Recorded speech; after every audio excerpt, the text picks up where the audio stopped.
Veg biryani అయితే ready అయిపోయింది. Serve చేస్తుంటేనే తినేయాలనిపిస్తుంది. ఇంకా ఆలస్యం ఎందుకు, తినడం అయితే స్టార్ట్ చేసేద్దాం. తింటుంటే అలా వెళ్ళిపోతుంది స్మూత్గా. మధ్య మధ్యలో వెజిటేబుల్స్ అలా అలా తగులుతుంటే చాలా టేస్టీగా అనిపిస్తుంది. నాన్ వెజ్ బిర్యానీ ఎంత బాగుంటుందో దానికి ఈక్వల్గా అయితే వెజ్ బిర్యానీ ఉంది. నాన్ వెజ్ లవర్స్ ఎప్పుడు నాన్ వెజ్ బిర్యానీ కాకుండా ఈ వెజ్ బిర్యానీ కూడా ట్రై చేయండి. అంత పర్ఫెక్ట్గా అండ్ టేస్ట్గా ఉంది. వెజ్ లవర్స్కి అయితే చెప్పాల్సిన అవసరమే లేదు, అంత టేస్టీగా అయితే వెజ్ బిర్యానీ ఉంది. మీరు కూడా మీ ఇంట్లో ట్రై చేసి ఎలా ఉందో కామెంట్లో చెప్పండి. ఫైనల్గా నేను మా హబ్బీ అయితే ఫుల్గా లాగించేసాం. కుకింగ్ వీడియో అయితే మన ఛానల్లో ఉంది, ఇప్పుడే చూసి రెసిపీ అయితే స్టార్ట్ చేయండి.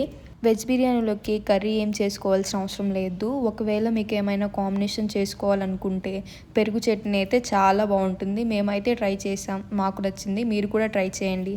Thank you for watching. For more videos please subscribe our channel.